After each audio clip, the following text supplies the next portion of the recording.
I'm smiling at the same time that I am thinking about a woman that I knew back when I lived in New York. So I'm going back a couple of decades. And she was a woman who came home on an average old night. Nothing she thought about one way or another made this day special. She went out with friends after work, and then they had some drinks and they had some fun and some laughs, and I don't know, maybe they had a dance or two together for the fun of it. And then she hopped in a cab, went home, put her key in her door of her bedroom, and if this was after work and after drinks and after having fun with friends, maybe it was 9:30 or 10 o'clock, and she opens the door to her apartment and turns on the lights and drops her briefcase and her coat, and then eventually makes her way into her bedroom, turns on the light, throws her blazer on the bedspread, and goes to her closet and opens the door of her closet to change out of her work clothes. And there was a stranger, a man, a large, stocky, well-built man, hiding in her closet, waiting for her. Clearly you'd have to say, it would be a good assumption to say he was there up to no good. I mean, you can certainly say that with confidence. It looked like no good was going to come from this situation. That was her worst fear. That is everybody's worst fear. That some might say that all of us as a human species are all dealing with our worst fear here in the second month of the pandemic, where we're just beginning to take baby steps to re-enter what is definitely going to turn out to be a new world where things are changed. And for many of us, it might be our worst fear, because perhaps we lost somebody to the virus, or we lost a job to the virus, or we lost a business to the virus, or we lost a relationship, or we lost our own health. Whatever it is, we are facing, so many of us, the edge. The virus has come and brought each and every human being to whatever their edge, their comfort zone of where they don't feel comfortable going beyond, and it pushed us. For some of us, it might be staying alone for 2 months in a semi-quarantine. For some of us, it might be staying locked in our house with family. For some of us, it might be looking in the mirror for the first time. For some of us, it might be not having a clue about what awaits us when we re-enter the world. She was looking in the closet. Her heart was racing all by itself, and she was face to face with her worst fear,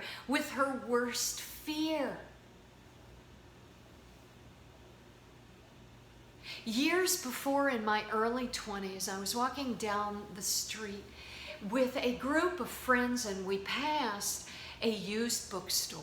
Well, of course, you know, I've been writing. I had a pen in my hand, and probably since the time I was 6 years old, I'm certain. And I've had a pen in my hand every single morning of my life, and still do all these decades later. So a bookstore of any kind was intriguing, but a used bookstore, that was crazy. I'd never heard of such a thing. Well, nobody around me wanted anything to do with a dusty bookstore where other people had already touched the books and used them and looked at them. Ew! So they all took off to go to brunch. And I marched straight into that store. And I spent the rest of the afternoon there. But actually, I spent the rest of the afternoon not in the whole bookstore. I spent the rest of the afternoon with one book. One book that was so little it could fit in the palm of my hand. And it was a book that was compiled with the conversations and the letters, just a handful of each, by someone named Brother Lawrence, who was a monk who had the lowest job that you could have in a monastery, in the basement, in the kitchen. And this was a book commemorating his letters and commemorating his conversations, because they were so perhaps rich, so perhaps deep, that those around him felt that it was worth commemorating his experience with what? With what the title of this book was, which was Practicing the Presence of God. Now, if you don't want to use the word God, don't walk away from a conversation about making a connection to the source of creation itself. Seeing as how we are part of creation, it behooves us to have some kind of a relationship, if not a great relationship, at least a good relationship, at least some relationship with the source of creation itself, the energy and the energetics that created this creation that we all are. So if you don't like the word God, the 12-step program says use the word good orderly direction, or use the word source energy. The wonderful teacher Esther Hicks will say use source energy, or use infinite mind, or one mind. The New Thought movement would tell us.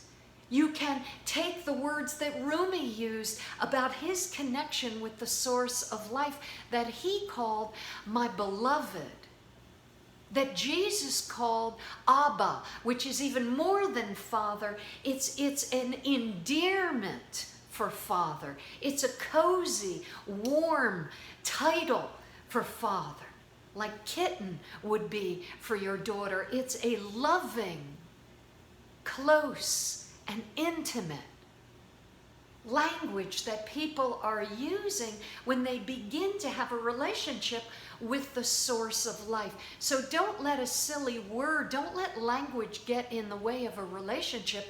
That has to happen in order for us as creatures in creation needing to source ourselves from an energy source greater than just our own self in what we imagine to be this skin and bones body. So he writes this book.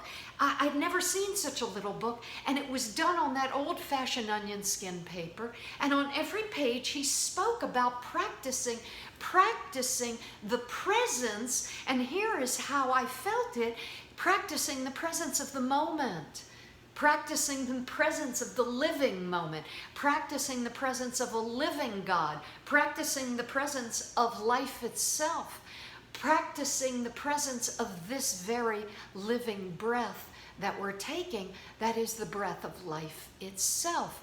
You see, what he did was he spoke about that relationship with the living present moment as something that he practiced, and not just he practiced for a couple of weeks until he got really great at it or good enough at it. He practiced the presence of it as a way, as a way of life, as a way of being. He started by practicing, but the practice became a way of life until it became a way of being, until he became a man who walked in the world in relationship with the present moment. Why?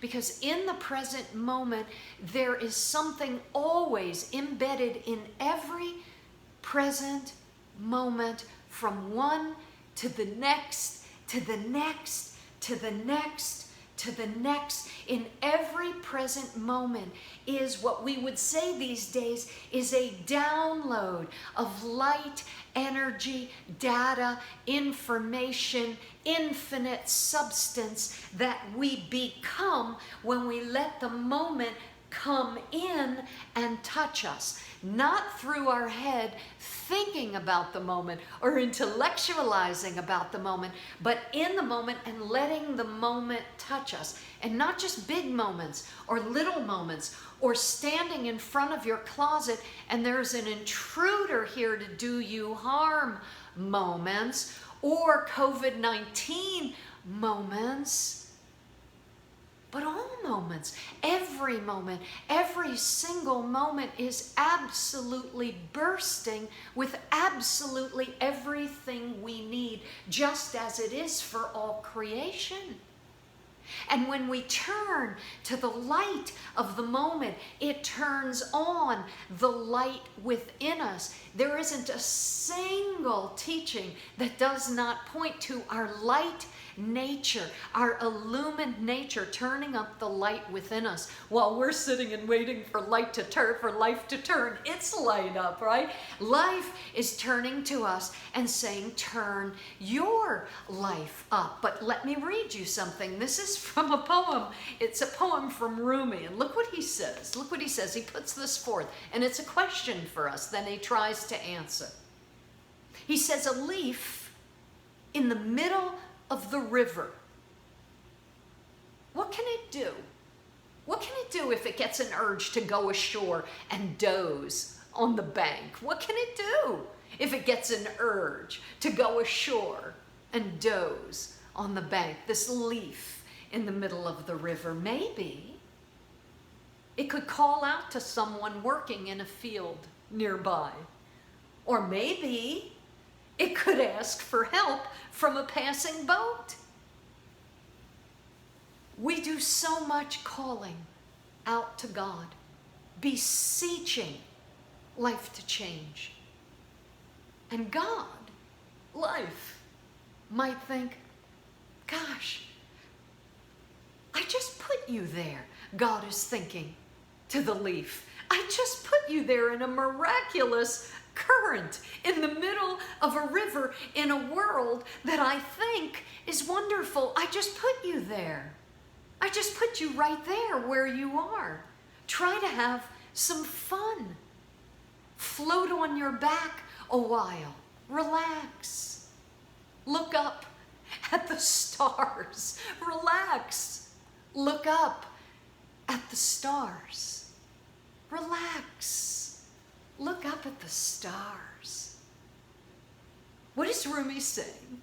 He's saying something marvelous. He's saying wherever we are, wherever life puts us, is exactly where life needed to put us and wanted to put us. It's the exact marvelous place, this miraculous current I put you in, he says to the leaf. This exact virus that I gave you, this exact moment in life, this exact world, this exact place where you find yourself, this exact set of challenges, this exact circumstance, this exact intruder, this exact book written hundreds of years ago that left me spellbound and breathless. Relax, just relax for a moment. I put you here. Float on your back, right? Float on your back means stop paddling. Stop trying to get somewhere else. Stop trying to get out of the river. Stop trying to get somebody to help you to get somewhere other than where I just put you. Life put us in the moment that we're in for a reason, because it is the exact moment we're supposed to be in. Me holding the book, her in front of her closet door, every one of us just beginning to take baby steps to re-enter this new world where there is no longer any doubt that we have to adapt to this digital world or die. We will adapt. Each one of us in our way will adapt or resist. And those who adapt will have a joyous experience moving forward with lots of learning and growth and change. And those of us who resist moving into this new modern world where so much is different all at once, it seems, those of us who resist will go kicking and screaming. We will be dragged through the changes. And Rumi is saying, why be dragged through the changes? Why ask to leave this moment? Why want to be somewhere other than where I put you? Life put us where it put us because this is exactly where we're needed. Life wastes nothing. And it certainly doesn't waste even a single human being. While we might have forgotten what we are needed for in the moment, life has never forgotten it, not for a moment, because it gave you what it's giving you in this moment, us collectively and us individually. Float on your back. Stop trying to get out of the moment. Be in the moment that you are. From that night forward, after I found that book, from that night forward, I absolutely dedicated myself, who knows why, dedicated myself to the practice of the presence of what I called God. And I had such trouble with the concept of God after I left religious school at 12 years old that I stayed away from the concept entirely for, oh gosh, about a decade, until this book came into my hands. And in my mind, for then the next 7 years, what I did with the word God, that's how much undoing of the God of my childhood I had to do in order to come fresh to my own relationship with God. In the rest of my 20s, I spent thinking of God as Cary Grant. That was as close as I could come to the feeling of how I wanted to feel in the presence of a God of my understanding. That's what the 12-step program calls it, the God of your understanding. How genius is that? I wish this program were mandatory for every human being, the God of our understanding. Every person on earth gets to choose a God of their understanding, and it doesn't matter what anybody else has as their understanding. It only matters what your understanding is of that word or any word you use to replace it. Why? That's how important the connection is. And somehow I must have known that or felt that at 22, but it wasn't a knowing where I thought, I should get this book. It will be good for me. It will improve my mental ability. It will help me be more spiritually skilled. None of it. It didn't go through my mind at all. It didn't go through what Michael Singer calls the voice in our mind, the voice of our human mind, which he calls the roommate and often calls the crazy roommate in our head.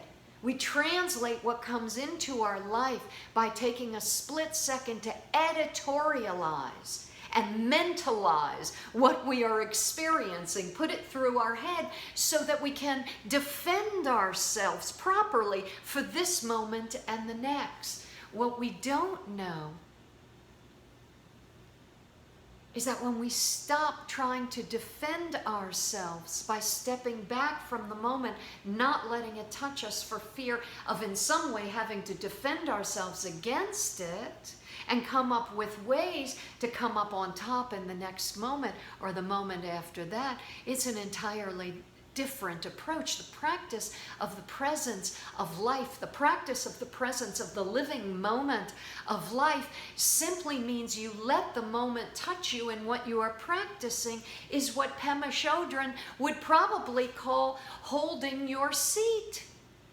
That's what you do. That's what meditation teaches you to do. It doesn't teach you to become a great, well, maybe teaches you to become a great meditator, but that's not the point of it. The point of it is so that you learn how to be able to hold your seat. The practice of the present moment means you can hold your seat, so when life comes as the moment, when God comes as the moment, or the Tao Te Ching would say, the Taoist philosophy of life, when the Tao comes, T-A-O, when the way of life itself comes to you, you can hold your seat and not run away from it, not bar the door, not spend your time complaining about it or judging it or criticizing it or hating it or talking about the bad luck that has befallen you. Quite differently, you meet the moment knowing life is giving me this moment, life is bringing me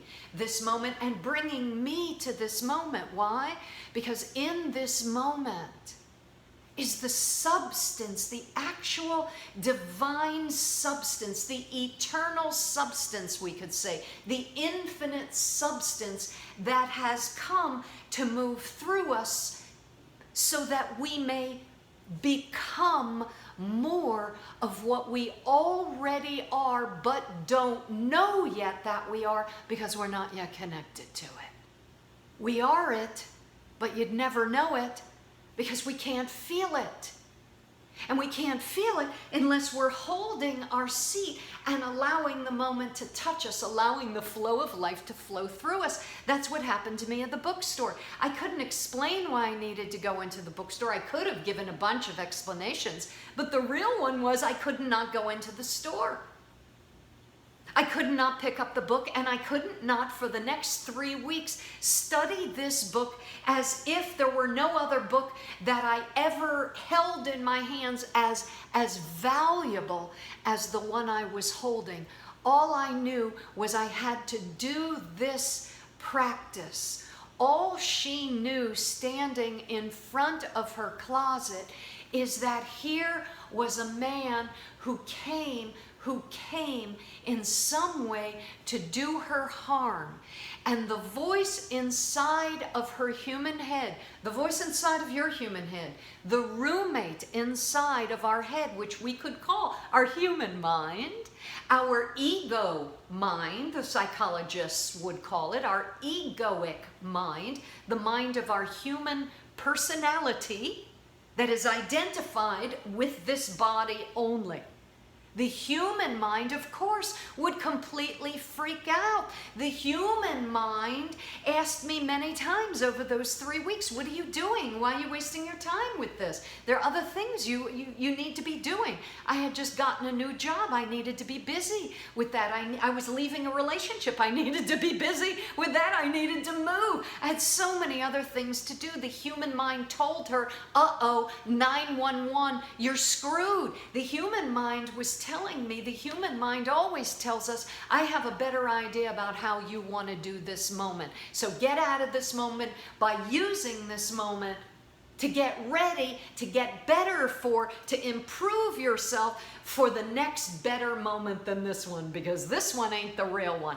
And what Brother Lawrence was saying hundreds of years ago is this moment is not only the moment, this is the only moment. This is the only moment. This is the only moment. Her head was going crazy, but here's an interesting thing about the history. Weeks before she showed up in her bedroom, standing in front of the closet, face to face with this stranger, she was going back and forth with her head that was arguing with her about going and taking a class at a spiritual center that I was teaching in at the time, that I had co-founded and I was teaching in. And I was running a series of classes and she wanted to take one. And the voice in her head said, oh, come on, you don't want to spend that money. You could have 3 brunches for that. You could buy yourself a nice something or other. You could go to the spa and get a massage. You don't want to take this class. Well, anyway, she went with the feeling, hear this, she went with the feeling, not in her head, not the voice in her head that we hear from morning till night, night till morning. She went with the feeling, and look at the difference, with the feeling that was compelling her to take the class, even though there were all sorts of good reasons why maybe she shouldn't. And yet she went with the feeling that was more grounded in her body, that didn't come from up here from the neck up as a thought. It came from down here in her body as a deeply felt experience of the rightness of action in that moment. And she would say, as I say, well, it wasn't me who picked up that book. It wasn't me who was mesmerized by that book. It wasn't her who took the class. There are moments in our life where that part of our nature, the depth part of our nature, which turns out to be the eternal part of our nature, the light, L-I-G-H-T, the light being, the illumined part of us that absolutely every philosophy and every path talks about, the light that is the spark of life in us, and that we can turn up the flame and turn down the flame depending on how we pay attention to it, how we tend to it, how we enter into relationship with it, which is another way of saying how we enter into relationship in the moment, because that's the part of us that's not screaming at the moment. It's the part of us that's opening our arms to the moment. It's the part of us that's welcoming the moment. It's the part of us that's doing that, that's accepting the moment. And here's why. Because it's the part of us that's prepared for the moment. It's the part of us that is connected to that light body, to that light being that is connected to all of creation itself, to the creative energy of life itself, we might call the creator, that brings to us in each moment the light, the information, the data, the download that we need, the same way the sunflowers and the oranges and the Fuji apples need them. We all need the nutrition of life, the nutrients of life, the source of life, the support and the supply of life. All of us do. And when we enter the moment, we are going to the place where the Old Testament would say the living waters exist. It's the living moment. It's the living presence. And what does it mean in modern terms? It means it's the only moment that's alive. There is no other moment that's alive. The future does not exist at all except in the voice in our head, the crazy roommate that is freaking out and preparing and defending itself, trying to, forcing, fixing, figuring out the future moment. And the past doesn't exist. That's not a living moment. That's an already created moment. That's finito. It's done. If we go back to think about it, we're going back to a dead place. Ernest Holmes, who wrote The Science of Mind in the 1950s, said that's like dragging a dead corpse behind you. Not just a corpse, in case you didn't hear him correctly and you didn't know what the corpse was, a dead corpse. And we know dead corpses, they stink, they rot very quickly, and they turn back into the earth from which they came. It's like carrying a dead corpse behind us when we're carrying the past with us. Why? Because it's dead. The future doesn't exist.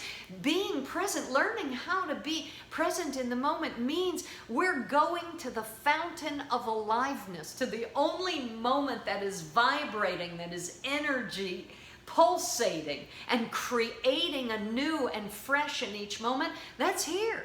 That's here in the present moment.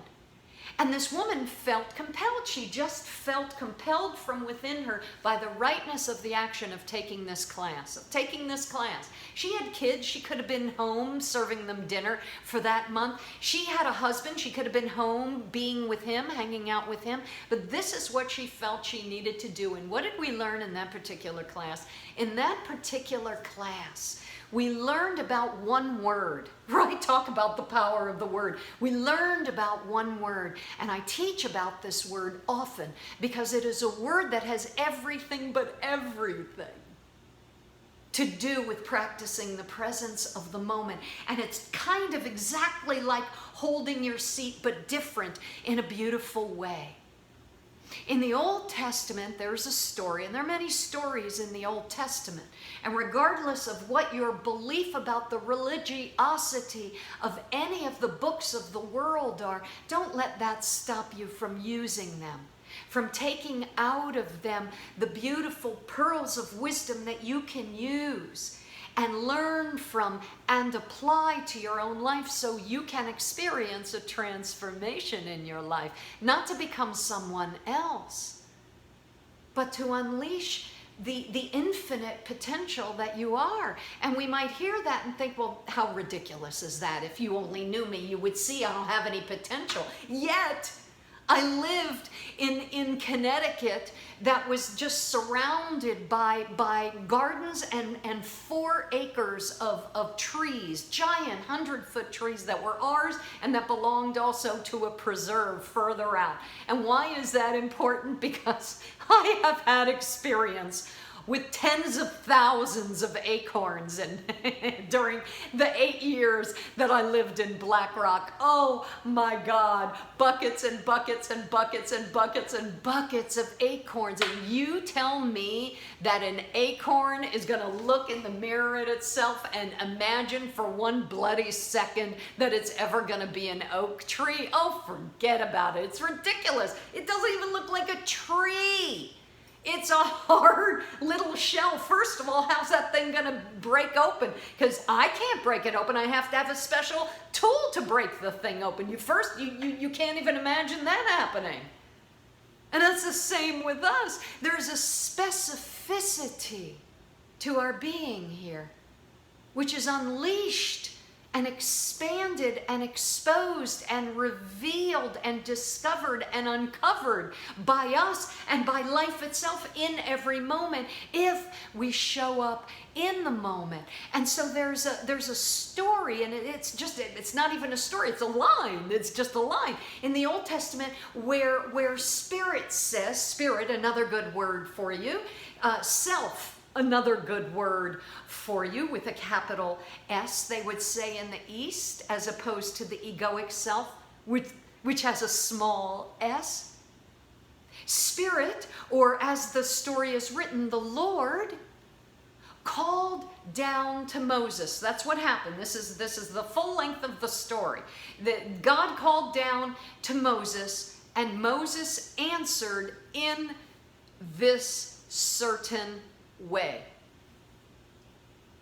Hineni. Another story, God calls to Abraham.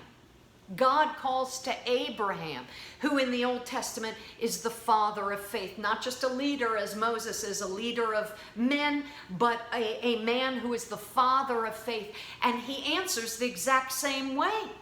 Hineni. And Hineni was a word that I used in Hebrew school, where I went to every day. I went to Hebrew school in the morning, and then every other school in the afternoon. Learned everything else in the afternoon, but mornings, oh gosh, only religion and law and Hebrew and language. So it was all religion all the time. And when they called on you every single morning, how could I ever forget this? Every morning for the decade that I was in Hebrew school, I would raise my hand when they called out your name. So they called out your name, and everybody would say the same word, Hineni, Hineni. And on the surface, Hineni looks like here, just kind of a lazy here, just letting you know here. But it's not that at all. Hineni has a meaning that has far more gravitas to it. Hineni means here I stand. Here I stand poised. Here I stand substantively aware of the space that I'm occupying, which is where meditation takes you to. Aware of the space you are occupying. You know your feet are on the ground. They're not just on the ground. You know they're on the ground. You can feel them on the ground. You can feel your body with you and you with your body. You are here fully present, not just with the voice in your head taking notes about what it likes and doesn't like, or believes and doesn't believe, but way deeper than that. You're going down to the place in you that is the greater part of your nature, the invisible, formless, light body, the energetic part of you that is animating you. You're entering that part of your nature, feeling yourself in the moment.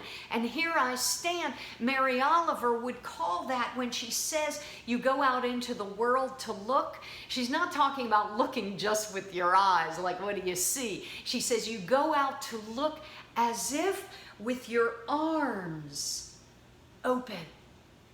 With your arms open, as if open to receive. There is a state of activity, not a laziness and not a passivity, but a state of poised readiness for whatever the moment is calling for. They answered, here I stand. I am open to receive. I am ready. I am ready. I am here. She spent a whole month. She spent the whole month on that teaching and practicing that teaching. And that teaching had everything to do with what I had learned 2 decades before about practicing the presence of the moment, not just feeling for the presence of life in the moment, but feeling my own presence, being with myself in the moment. So it wasn't just my frightened head meeting the moment, our scared, nervous, anxious, overwhelmed, overworked head meeting the moment. No wonder it's so crazy. It's so overwhelmed. We've cut ourselves off from the rest of our nature, from our heart, where our courage The centerpiece of the word courage is heart, being with and as our heart, meeting the moment from a heart-centered place. And it doesn't mean you meet the moment and give the person a Hallmark card. It means you meet the moment through the energetic of this deeper part of your nature, not just your personality, not just your human form, but that which is animating your form, the part of you that knows and knows that it knows, the part that led her to class, the part that led me to the bookstore. So 3 weeks of practicing this. I'm in 3 weeks of practicing the presence of God, and she was 4 weeks into the practice of Hineni, which meant showing up in the moment to see what life wants of you, what life needs, what you can give to the moment, what life is asking from you, right? Not showing up to the moment bored and waiting to be entertained. That's not life. That's not the true us, and that's not the true moment. Life is not here for our entertainment. If we're bored, it simply means we have not spoken the word Hineni and come to the moment and said, I am open to receive that which is mine to receive. I'm open to do what is needed for me to do. So 3 weeks I go home. I'm in the process of leaving my first girlfriend, which was a terrific thing. I should never have moved in. I got all the red flags in the first week. And of course, by the second month, I was already moving in. And of course, all the red flags ended up exploding. They all let me know, don't move forward, as I moved in. And 3 years later, I finally had the will and the courage and the strength to move out. Anyway, I had just told her that I was leaving after 3 years, that this was not a relationship. That was a forever relationship for me. And I go home to visit with my family. And unbeknownst to me, as a going away gift, my lover at the time, when my parents called to see if they could talk to me, they called to the apartment she and I shared, and we had 2 separate bedrooms as if we were roommates, because of course that was the time that being gay was a dangerous endeavor. You didn't want to let anybody know you were gay, unlike these days, because it just pushed people's unhealed childhood business buttons. And they became dangerous because your differentness touched something they hadn't yet healed. They became a danger to you. So we all kept our gayness in hiding completely. And I go home thinking it's still in hiding, which it had been since I was 12 years old. I had spent my high school years in hiding with my gayness in secret, I lived a secret life. I lived a lie, as we all did. Everyone who had a differentness, was born different, lived a lie, lived a secret life, camouflaged their true self, and put away their true nature. So all of my life was done in secret. I never wanted to let them know, never, because I knew they would never be able to handle it. Their emotional selves were too fragile. Their religiosity was too unyielding to allow anything like differentness, especially if religion had something to say about that differentness. So we just had to keep it separate, totally secret and separate. Unbeknownst to me, my girlfriend had called, they had called her, and she had said to them as a going away gift, she said that we're gay and that we've been in a gay relationship all this time. So I did not know that as I was walking in the door at 22 years old, thinking I was going to come home, hang out for a couple hours, have a nice, wonderful time with my parents, and then go back to my true life. And they asked me, I'm telling you, it was the greatest acting job I have ever seen them do in my entire life, the only ever acting job, and it was Oscar-worthy. They said, with all of the detachment and calmness and neutrality that you'd ever imagine, "Are you gay? Are you a woman who likes women?" And because it felt so neutral and so easy, I just thought, oh my God, the secret's out. For a moment, I could take a breath. I hadn't taken a breath since I was 12 years old to live in secret. You can't take a breath. You're always having to defend yourself. You might let your guard down and somebody might notice something and tell the real you. By this point, I'd already put on 35 pounds from eating, from pushing the secret down, and was already up to 2.5 packs a day, putting a smoke screen between me and everybody else to keep the secret at bay, to keep people from seeing the true me. And when they asked me in that lighthearted way, I was so relieved. I said, oh my God, I'm so grateful that you asked. Yes, I said, I am, with utter relief. And then the lava began to spew. It was an unforgettable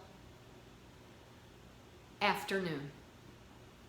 And it was the afternoon that my dad said, you are disowned from the family, among many, many, many, many other very, very harsh things. This was something he could not handle, would not handle, would never handle, and I needed to be banished from the sight of the family because my presence, my differentness felt so disturbing that it was best they not even see me. However, he came up with a most marvelous idea. And it was an ultimatum, but it looked like a compromise, but it was an ultimatum. And it was the most important ultimatum I have ever dealt with. This woman stood in front of this man, and she did not access the voice in her head, the voice in our head that screams and yells the 911, 911, 911, even if it is a real 911. It was clearly a 911, but the screaming in her head would not help any of that. I was on an airplane where a woman was coming at me, and this was last year. I made a trip to New York, and she was coming towards me, a young woman about 23, down the aisle, and I had the aisle seat, and she looked a little bit wobbly, and so she caught my eye, and then all of a sudden she just fainted dead away right by my side. And I stood up in that moment. It was a very Hineni moment. The thing about Hineni, the thing about practicing being present in the moment is it starts as a practice, but it becomes a way of life. It becomes a way of your being. You become that which you practice. You become the one who stands in the moment, ready to serve life, ready to serve God, ready to serve the moment, knowing that as you're serving the moment, letting the moment touch you, you are being served. You are being given what you need to become the greater part of your nature that you are. The blueprint of you is being unleashed. The acorn doesn't have to make itself be an oak tree. We don't have to make ourselves be anything. We don't have to make ourselves defended in the moment to be prepared for the next moment. It's the moment that prepares us for the next moment. It's the moment that prepares us for the next moment. So I turned around to the woman behind me because by this point I stood up, but other people had stood up, and everybody now was having their reactions in the split second, as I did. Everybody was in their own different way. And she stood up behind me at the same time and began screaming, "Oh my God," at the top of her lungs. "Oh my God," she said. "Oh my God." And I knew within 3 seconds, if not 6 seconds, there would be 13 other people like a Greek chorus crying out, "Oh my God," because hysteria is contagious. And I turned around to her in that split second and I said, "Darling, that is not helpful. That is not helpful." At which point she totally shut it down. And then those who were destined to move and enter that moment with this young girl could and did, without the screaming Greek chorus of the crazy roommates in the head saying, "This moment is awful. It shouldn't be happening." The difference is Hineni is this moment is happening, and I want to be ready to receive it because it's here. She was standing in front of this guy, and Hineni is what, over the course of 4 short weeks, began to be enough of a practice that she was able to take a breath where most people would not have been able to, who could, your worst nightmare come true. She was able to begin to hold her seat in the moment. This is what life was giving her. This was what life delivered to her. This is what life brought to her. It was hers. We can cry about how unfair it is, or we can simply turn to it and open our arms to it, meaning welcome it in, because it's coming in anyway. And it's either going to come in and move through us and grow us further toward being the blueprint of our greater nature, or we're going to be wrestling it to the ground for hours or weeks or years until we're crippled up with rheumatoid arthritis and we can't move our own hands and body. We're so crippled with the unwillingness to let the moment come in and touch us for fear that it will hurt us. You would have thought this woman had all the good reason in the world not to let this moment come in. And this is not me saying this is the way you should handle this situation. This is me saying this is the way she handled the situation. She began breathing. The very opposite of what the human identified self would do. She began breathing because Hineni meant, here I stand. I began breathing when my father said there is a way that you can stay in the family. There's a way you can stay in the family. And I started to breathe when I heard it. It was the biggest ultimatum I've ever been given. And the ultimatum was, you can stay in the family and have our love, but now you got to go find somebody to marry.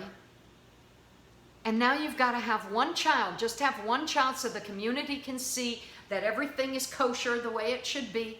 And we will buy you a house, and we will buy you a car, and if whatever you need, we'll get for you. But we want you to stay in the community so the community can see that you are as normal as anybody else, thereby showing the community that we were the good parents that we needed to be, because look at what a good daughter you are. And then they said, after a few years, when that dies down, whenever that amorphous time is that dies down, they're going to be totally fine with the fact that I can walk away from it all and then I can go be gay. I can go be gay. That was the ultimatum. I stood in front of what felt like, it looked like my father, but my father looked like a stranger who was an enemy, who was here to do me harm, because what he was saying was, you can have our love if you continue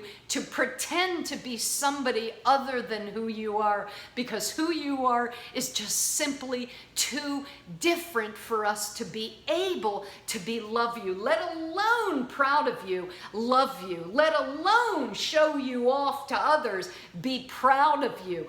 They could not handle the differentness, and their ultimatum turned them into strangers who would ask me to spend the next 10 years of my life as if I hadn't spent the last 10 and had 2 full-blown addictions to show for it.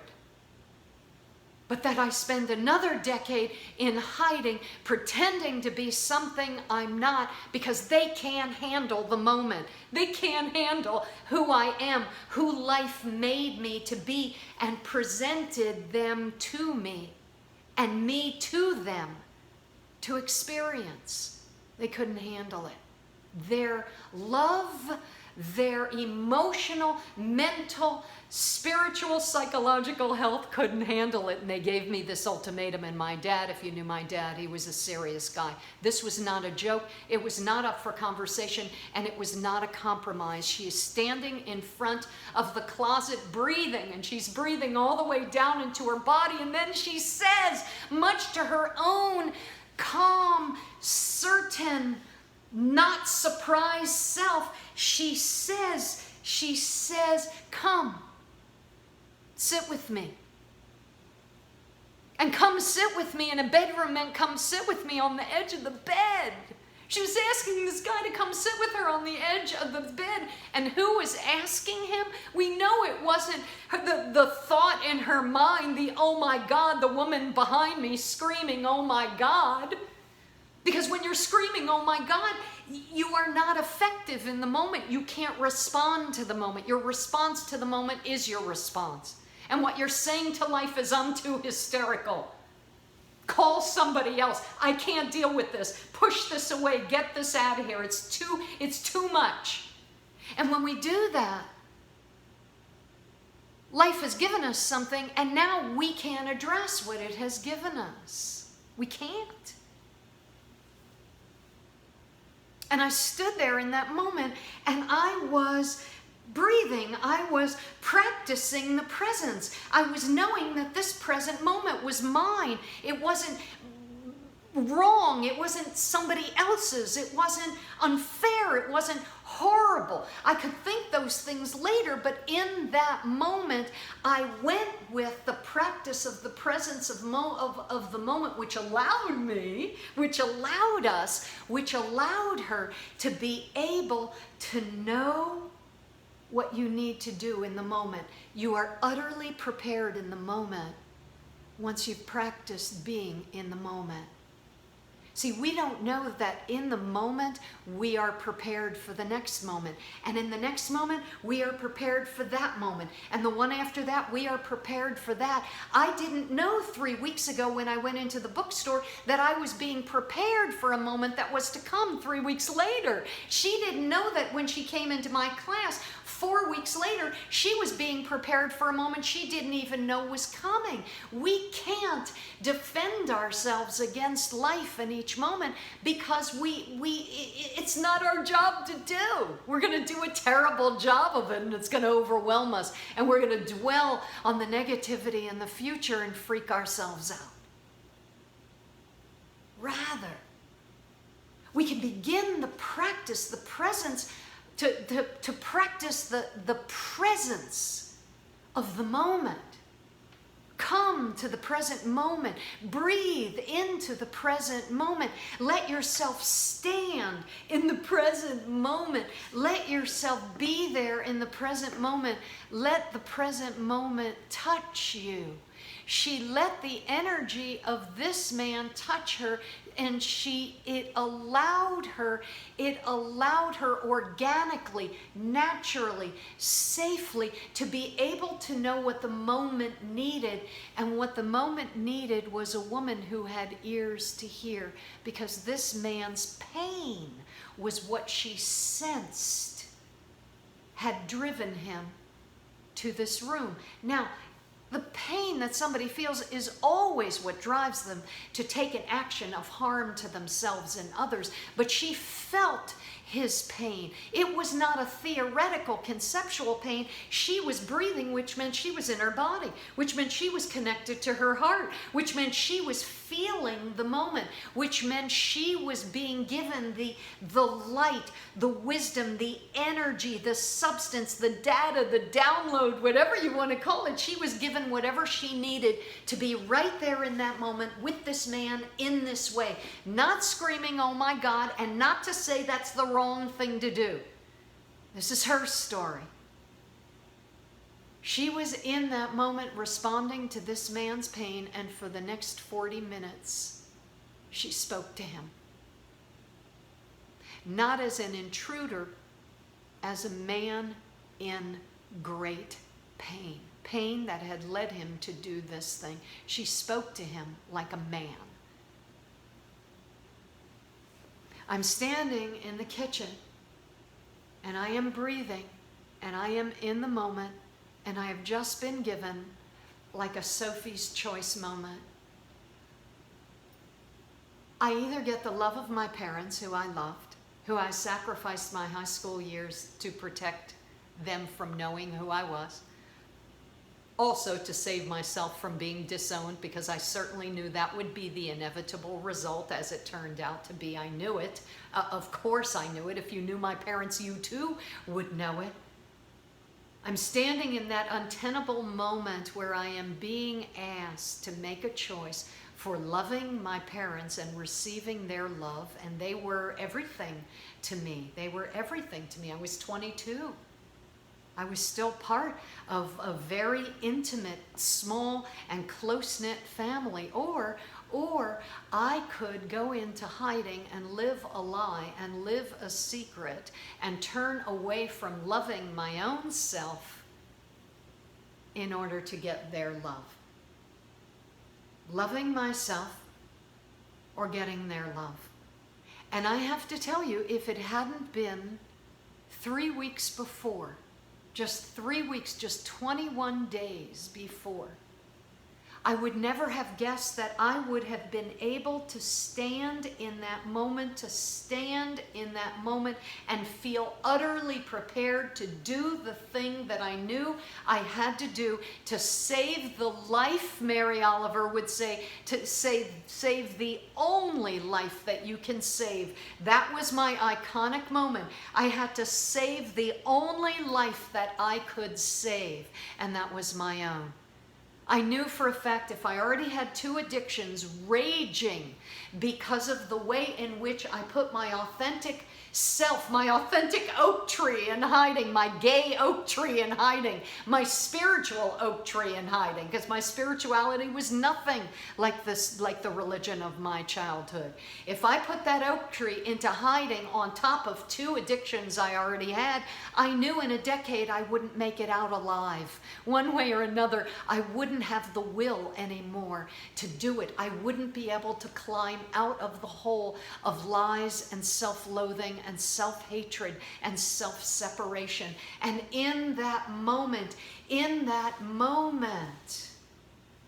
that I had practiced so many times fervently, because that part of myself animating me, the part of that self animating her, that part of yourself that animates you is going to be fully prepared to know exactly what to do in the moment.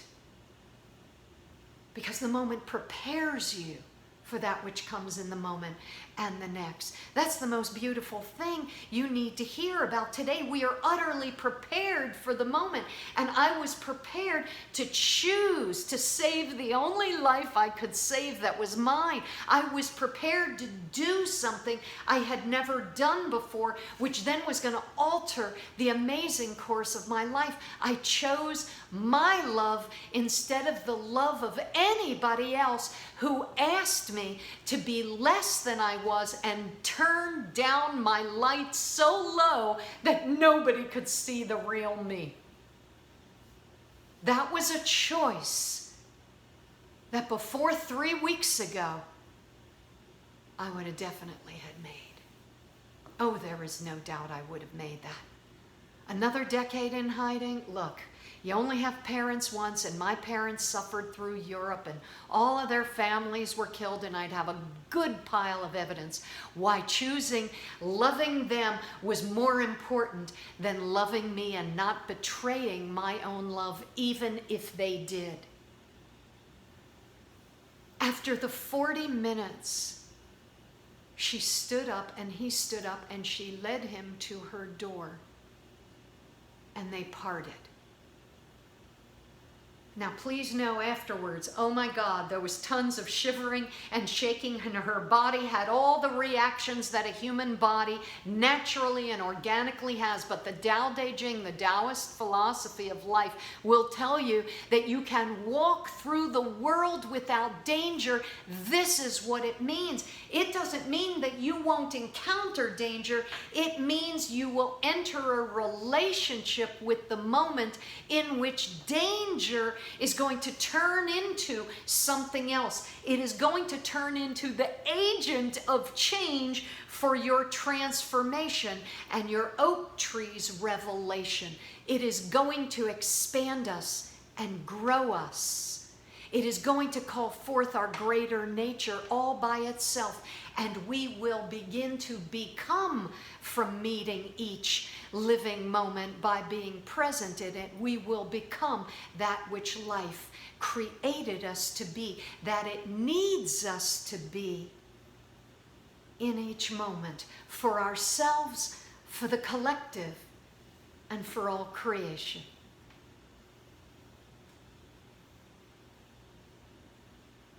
Yeah. Enough said.